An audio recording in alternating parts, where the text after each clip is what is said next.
Misalnya, kita ambil Islam yang kodon itu, bahwa seorang manusia itu pasti akan masuk surga apabila masuk ke agama itu.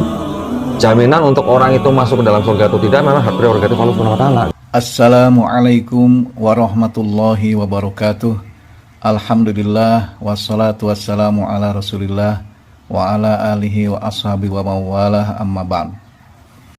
Apakah ada jaminan, misalnya kita ambil Islam yang kodon itu, bahwa seorang manusia itu pasti akan masuk surga apabila masuk ke agama itu? Jaminan untuk orang itu masuk ke dalam surga atau tidak memang hak prerogatif Allah Subhanahu wa taala gitu. Sama seperti orang Yahudi. Yes. Orang Yahudi juga memahami bahwa tidak ada kepastian masuk ke dalam surga kecuali dengan Rahman bilangnya. Iya. Kalau kita sebut Rahmat, mereka sebut Rahman. Rahman. Nah, contoh misalnya sama-sama naik pesawat dari Jakarta mau ke Medan misalnya. Orang Islam sama orang Yahudi kalau ditanya, lu pasti nggak sampai Medan kalau naik pesawat ini? Kita berdua kan bilang insya Allah.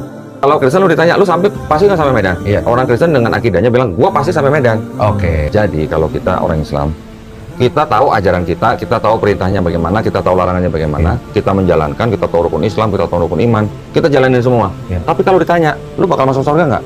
Lu pasti masuk surga nggak? Semua Muslim yang paham jawabnya insya Allah. Iya.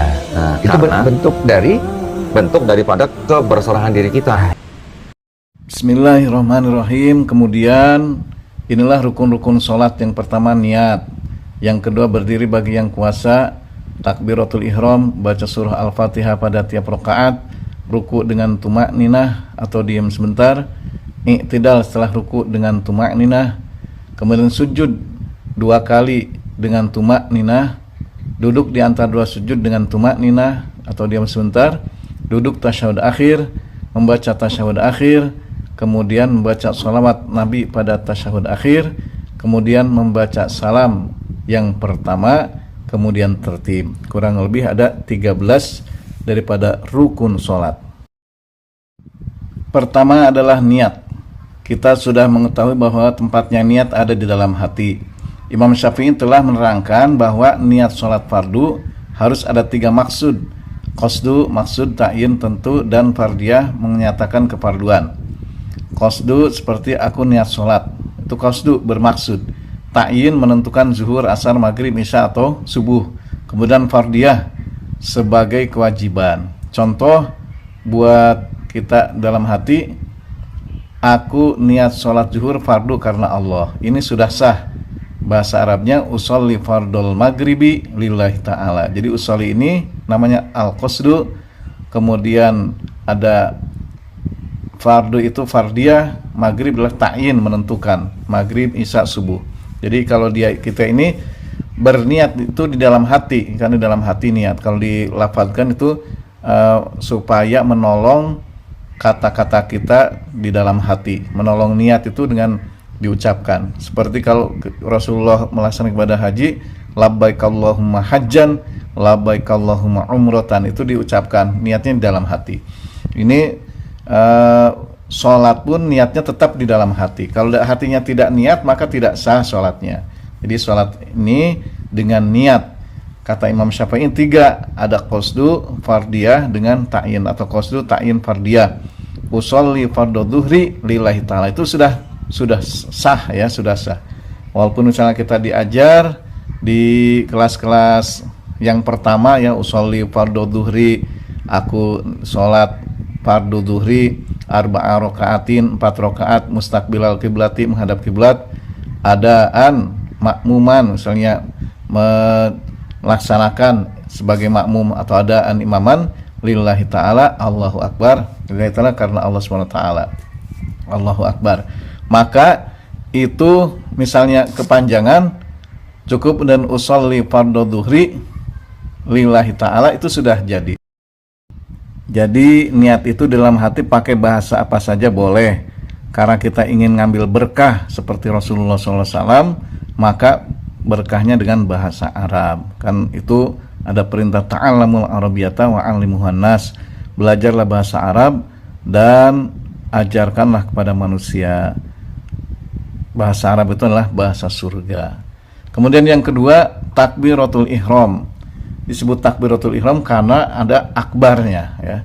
Bacaan takbiratul ihram harus diucapkan dengan jelas dan fasih. Allahu Akbar ya. Allah itu lafzul jalalah dan dalam keadaan tafkhim atau besar atau tebal. Kan kalau di kasar sebelumnya bismillah, tapi kalau misal ada fathah sebelumnya atau dhamma sebelumnya maka dibaca dengan tafkhim. Jadi Allahu Akbar. Setiap gerakan sholat kita ruku dengan baca Allahu Akbar. Jadi jangan Allahu Akbar, Allah, tapi Allahu Akbar, ya, Allahu Akbar. Jadi jelas bacaan takbirnya. Kalau misalnya Allah itu namanya juga takbiratul ihram, takbir yang mengharamkan perkara-perkara yang halal. Maksudnya ketika kita takbir, makan minum itu kan halal, tapi ketika takbir, setelah takbir sholat, makan minum ini tidak dibolehkan. Adapun takbiratul ihram adalah gerakan yang dilakukan dengan mengangkat kedua tangan sejajar dengan bahu atau telinga sambil mengucapkan takbir, yaitu Allahu Akbar. Kalimat takbir tersebut berarti Allah Maha Besar. Takbiratul ihram menandai dimulainya sholat.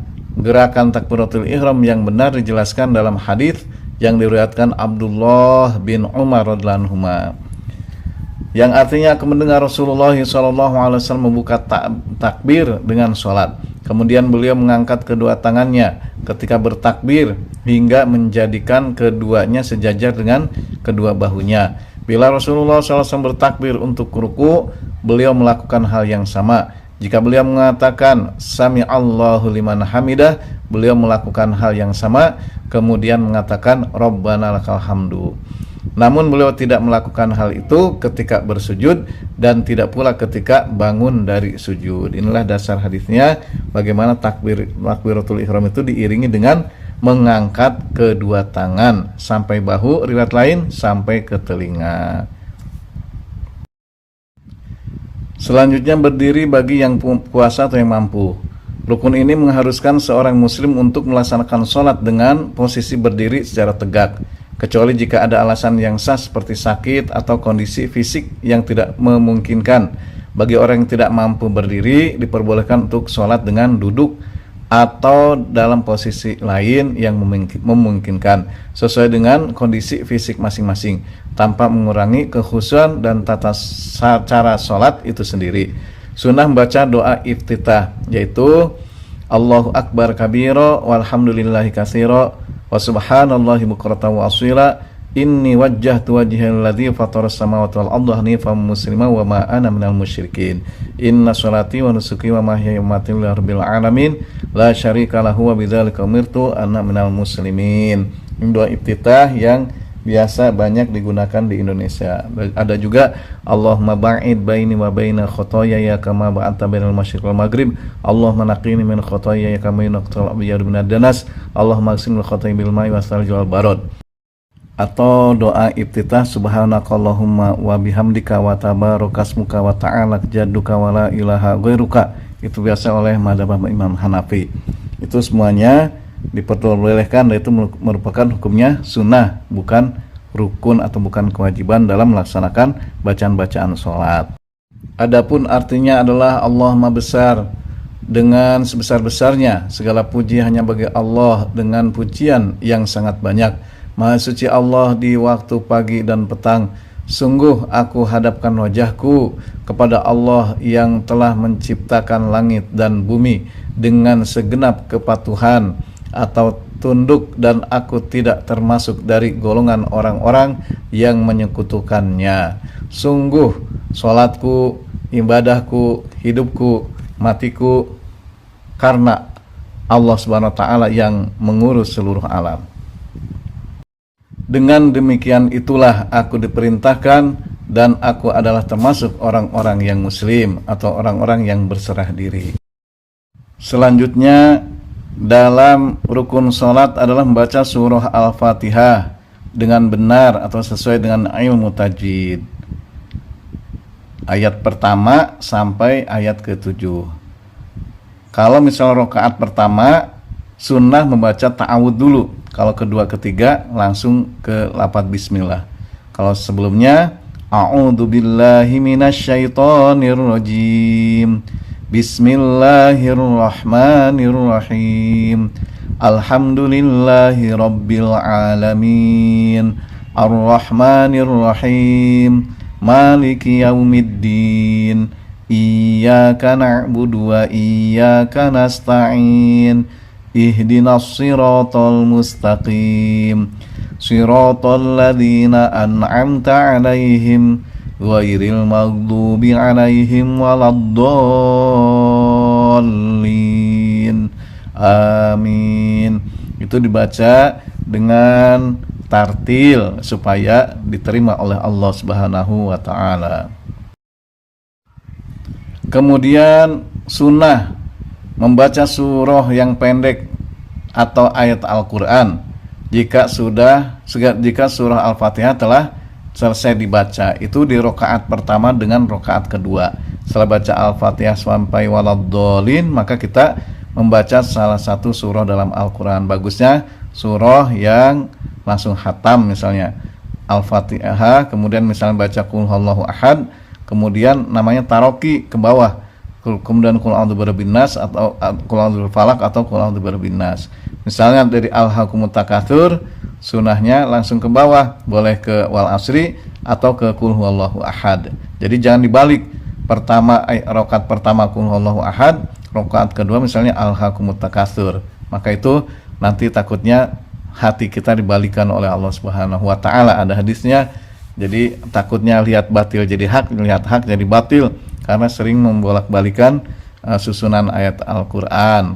Ya, jadi yang pertama, misal rakaat pertama baca alam taro kaifa fa, ya, surahnya, kemudian rakaat keduanya harus di bawah dari itu. Boleh An-Nas, boleh Qul Huwallahu Ahad, atau setelah alam taro dari ila fi Quraisy. Itu susunan membaca dalam satu sholat, ya, rakaat pertama dalam rakaat kedua. Tapi kalau misalnya beda sholat lagi, nggak apa-apa, misalnya ke atas lagi Al-Qari'ah, kemudian ke bawahnya Qul Huwallah. Kalau beda sholat, yang penting dia ini taroki sifatnya ke bawah. Kemudian bacaan ruku, ya, ruku ini membukukan badan, kedua tangan di lutut. Apa bacaannya? Subhana rabbiyal azimi wa bihamdihi. Ya, sunahnya baca 3 kali. Itu supaya tumakninah. Ruku, tumakninah, berhenti sebentar, bacanya ini Subhana rabbiyal azimi wa bihamdihi. Bagus juga apabila kita mengerti artinya. Artinya adalah Maha Suci Rabbku atau Tuhanku yang Maha Agung dan Maha Terpuji. Kemudian i'tidal, bangun dari ruku, berdiri tegap. Apa bacaannya? Rabbana lakal hamdu mil'us samawati wa mil'ul ardi wa mil'u ma syi'ta min syai'in ba'du. Artinya, ya Allah, Rabb kami, bagimu segala puji sepenuh langit dan sepenuh bumi, sepenuh apa yang engkau kehendaki setelah itu. Itu bacaan i'tidal sampai diam, khusyuk. Kemudian bacaan sujud, Subhana rabbiyal a'la wa bihamdih. Subhana rabbiyal a'la wa bihamdih, sunahnya 3 kali. Lebih juga tidak apa-apa sebetulnya, sampai kita merasa khusyuk dalam sujud tersebut. Artinya Maha Suci Rabbku yang Maha Tinggi dan pujian untuknya. Ya, standarnya sekali, tapi boleh 3 kali, lebih baik lagi. Selanjutnya bacaan duduk di antara 2 sujud, Rabbighfirli warhamni wajburni warfa'ni warzuqni wahdini wa'afini wa'fu anni. Artinya, ya Allah, ampunilah dosaku, belas kasihilah aku, cukupkanlah segala kekuranganku dan angkatlah derajatku. Berilah rizki kepadaku, berilah aku petunjuk, berilah kesehatan kepadaku, dan berilah ampunan kepadaku. Kemudian membaca tahiyat. At-tahiyyatul mubarakatus salawatut thayyibatu lillah.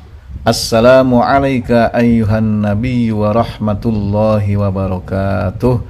Assalamu alayna wa ala ibadillahis salihin. Asyhadu an la ilaha illallah wa asyhadu anna Muhammadar Rasulullah. Allahumma shalli ala Sayyidina Muhammad wa ala ali Sayyidina Muhammad kama shallaita ala Sayyidina Ibrahim wa ala ali Sayyidina Ibrahim wa barik ala Sayyidina Muhammad wa ala ali Sayyidina Muhammad kama barakta ala Sayyidina Ibrahim wa ala ali Sayyidina Ibrahim fil alamina innaka hamidum majid. Atau boleh dengan ditambah doa-doa yang lain, biasanya doa untuk menjauhkan dari fitnah dajjal. Allahumma inni a'udzubika min adzabil qabri wa min adzabin nar wa min fitnatil mahya wal mamat wa min syarri fitnatil masihid dajjal. Kemudian membaca salam, assalamualaikum warahmatullah. Lihat ke kanan, assalamualaikum warahmatullah. Lihat ke kiri. Yang wajibnya salam ke kanan. Artinya semoga keselamatan serta rahmat Allah dan juga keberkahan yang melimpah untukmu atau untuk kita sekalian. Kemudian kalau dalam mazhab Imam Syafi'i, dalam salat dalam subuh itu ada sunnah membaca qunut ketika rakaat kedua setelah ruku, kemudian i'tidal. Ketika i'tidal maka sunnah membaca kalau berjamaah, Allahumma hdina fiman hadait wa afina fiman afait wa tawallana fiman tawallait wa barik lana fima atait wa qina bi rahmatika syarra ma qadait. Dalam hadis Rasulullah SAW yang masyhur, beliau bersabda, "Shallu kama ra'aitumuni usolli." Salatlah kalian seperti melihatku salat. Salat Rasulullah SAW dilihat oleh para sahabat, kemudian terus diperlihatkan lagi kepada tabi'in, kemudian tabi'in dan seterusnya. Maka salat yang diperlihatkan oleh Rasulullah SAW ditulis dalam hadis Rasulullah. Bagaimana gerakan-gerakan salatnya, bacaan-bacaan salatnya tadi sudah diperlihatkan, dan ada beberapa hilafiyah yang sedikit saja, tapi kurang lebih tidak akan jauh dari itu.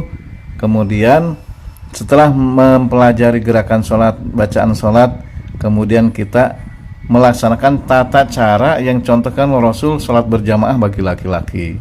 Bagi laki-laki ini sholat yang dicontohkan Rasul adalah sholat dengan berjamaah, di mana azan dikumandangkan di masjid-masjid Allah Subhanahu Wa Taala. Jadi jangan hanya mempelajari bacaannya dan sholat, jangan bacaan dan gerakannya saja, tapi pelaksananya pun yang paling afdol adalah buat laki-laki di masjid-masjid di mana azan dikumandangkan secara berjamaah. Nah ini, salat berjamaah adalah sunanul huda, petunjuk yang baik dari Nabi SAW bagi laki-laki dilaksanakan di masjid atau di mana azan dikumandangkan. Pahalanya banyak ya. Jadi salat berjamaah ini pahalanya banyak. Di antaranya salatul jamaati afdhalu min salatil fardhi bi 27 darajat. Salat berjamaah ini adalah 27 derajat banding salat dengan sendiri. Kalau misalnya ahli ekonomi, contoh misalnya salat di rumah dapat 1 miliar, salat di masjid tinggal berapa langkah situ 27 miliar. Maka ambil yang mana? Pasti kalau ahli ekonomi ini mengambil salat berjamaah karena 27 miliar atau 27 derajat. Sedangkan derajat ini tidak bisa dibandingkan dengan uang yang ada di dunia. Kemudian salat berjamaah ini adalah yang dicontohkan oleh Rasulullah SAW. Imam yang lain mewajibkan sholat berjamaah. Imam Syafi'i sendiri hukum sholat berjamaah ini adalah fardhu kifayah. Kalau dalam mushola masjid tidak ada yang sholat berjamaah, seluruhnya berdosa. Tapi kalau mazhabnya sunnah muakkadah, ya sunnah muakkadah, sunnah yang sangat ditekankan. Bagaimana bagi laki-laki ini sholat berjamaah di masjid di mana ada yang dikumandangkan. Apabila tidak ada masjid, maka lapangan pun bisa dipakai untuk sholat berjamaah. Dalam satu hadis, apabila seorang sedang bertani, berkebun, kemudian ada datang waktu sholat, kemudian dikumandangkan azan, kemudian sholat berjamaah di situ, maka pahalanya lebih lagi, bukan 27 derajat tapi 50 derajat. Ada, karena misalnya tidak ada masjid, di lapangan yang besar melaksanakan sholat berjamaah.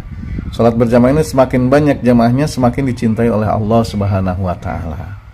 Rasulullah SAW telah bersabda, "Idza ra'aitumur rajula ya'tadul masjidah fashhadu lahu bil iman." Apabila kamu melihat seseorang yang bolak-balik ke masjid, maka saksikanlah dia adalah orang yang beriman. Jadi ciri-ciri identik orang beriman itu dengan memakmurkan masjid-masjid Allah Subhanahu Wa Taala. Jadi kalau zaman dahulu saja orang munafik ini sering berjamaah. Jangan orang muslim, orang munafik ini berjamaah dengan Rasul. Berjamaah dengan Rasul orang-orang munafik ini. Tapi dia menyembunyikan kekafirannya, orang munafik. Zaman sekarang orang muslim aja jarang berjamaah ke masjid. Ini PR buat kita untuk saling mengingatkan bahwa sholat berjamaah ini adalah hadis yang solu kama ra'aitumuni usolli, sholatlah kalian seperti melihatku sholat. Sholat Rasul itu yang wajib di masjid di mana azan kumandangkan skala berjamaah. Keutamanya banyak. Tadi apabila kamu melihat seorang yang bolak-balik ke masjid, saksikanlah dia adalah orang beriman. Kemudian Rasulullah SAW meneruskan dengan ayat surah At-Taubah, innama ya'muru masajidallahi man amana billahi wal yawmil akhir. Orang yang memakmurkan masjid Allah Subhanahu wa taala dialah orang yang beriman kepada Allah dan kepada hari akhir. Ya, ciri-ciri orang beriman itu memakmurkan masjid diantaranya dengan sholat berjamaah. Sekali lagi, ciri-ciri orang yang beriman itu memakmurkan masjid dengan sholat berjamaah. Kemudian setelah itu juga nanti insya Allah kalau kita menjaga sholat berjamaah oleh Allah SWT diberikan ruh dari sholat. Inna sholata tanha anil fahsya'i wal munkar. Sehingga sholat itu mencegah daripada perbuatan keji dan munkar. Masya Allah, begitu besarnya sholat berjamaah bagi laki-laki. Yang tadi bacaan-bacaan sholat, gerakan-gerakan sholat itu apabila sholat dengan sendiri. Apabila sholat berjamaah maka berdiri di barisan dengan rapat-rapat. Kemudian dengarkan bacaan imam sampai akhir surah Al-Fatihah. Ya, ketika kita bermakmum, didengarkan dengan baik-baik karena haknya makmum itu hanya membaca surah Al-Fatihah saja sebagai rukun sholat. Bila imam selesai membaca surah Al-Fatihah dalam rakaat 1 dan rakaat kedua yang jahar, terutama yang jahar itu yang dikeraskan, waladdallin amin, baru kita membaca surah Al-Fatihah sampai selesai sendiri dengan diri. Kemudian setelah itu maka apabila imam baca ayat-ayat Al-Quran, dengarkan. Kalau misalnya kita buka mushaf ketika misalnya bulan Ramadan, boleh buka mushaf tapi jangan dibaca, karena itu adalah larangan Rasulullah SAW. Bagi makmum ini hanya boleh membaca surah Al-Fatihah. La taqra'na illa bi Fatihatil kitab, janganlah baca kecuali hanya dengan baca Al-Fatihah saja bagi makmum. Ya, kalau misalnya yang sholatnya secara zahar atau jahar itu secara yang keras, ya, yang jahar ini. Jadi begitu tata caranya, ya. Jangan sampai imam baca misalnya Yasin, kita ikutin dari belakang dengan bacaan kita secara lirih. Itu tidak dibolehkan oleh Rasulullah SAW. Kemudian kalau imam baca Sami Allah liman hamidah, kita jangan Sami Allah liman hamidah lagi, tapi baca Rabbana walakal hamdu. Kalau misalnya sudah ruku, imam baca Sami Allah liman hamidah, kita sebagai makmum Rabbana walakal hamdu. Kemudian diantaranya jangan mendahului gerakan imam. Allahu Akbar, lapan Allahu Akbar ini kita baru Allahu Akbar turun, Allahu Akbar itidal, kita itidal. Jangan sampai sama aja, jangan apalagi mendahului daripada gerakan imam. Bila masbuk atau tertinggal dalam sholat berjamaah melihat imam masih ruku, maka kita ucapkan takbir dan langsung ikut ruku, maka itu dihitung 1 rakaat. Bila ikut setelah ruku maka tidak dihitung 1 rakaat. Kita misalnya imam lagi sujud, kemudian kita datang Allahu Akbar takbir, niat Allahu Akbar takbir, kemudian kita langsung sujud, maka itu tidak dihitung dengan 1 rakaat. Kemudian bila ada yang batal dalam shaf atau dalam barisan yang kosong, maka kita berjalan dengan tertib, tidak lebih 3 kali gerakan berturut-turut. Tidak 3 kali gerakan berturut-turut masuki shaf tersebut. Jadi 1 langkah berhenti dulu, gerakannya diberhentikan dengan sejajar. 1 langkah lagi, kaki kanan, kaki kiri, sejajar diam. Kalau jangan sampai 1, 2, 3, 4 gitu. Kata Imam Syafi'i, ini gerakan yang berturut-turut 3 kali ini membatalkan sholat. Jadi ada triknya, ada caranya, yaitu 1 kali kanan melangkah ke depan, kiri melangkah ke depan, diam dulu.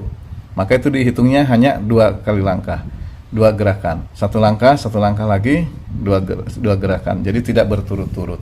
Itu sunnahnya memenuhi shaf yang masih kosong. Itulah beberapa daripada peraturan-peraturan atau tata tertib melaksanakan sholat berjamaah. Banyak keutamaan-keutamaan dalam melaksanakan sholat berjamaah, dan itu afdol bagi laki-laki usia balik, ya, usia balik. Kalau perempuan, kalau ada yang berjamaah boleh, tidak dilarang. Tapi sebaik-baiknya sholat perempuan di rumahnya. Sebaik-baiknya sholat perempuan itu di rumahnya itu yaitu di kamarnya. Sebaik-baiknya sholat di kamarnya adalah yang lebih baik lagi yaitu sholat di mihrabnya. Apa itu mihrab? Satu kamar kemudian membikin satu ruangan yang khusus untuk melaksanakan ibadah sholat, itu namanya mihrab.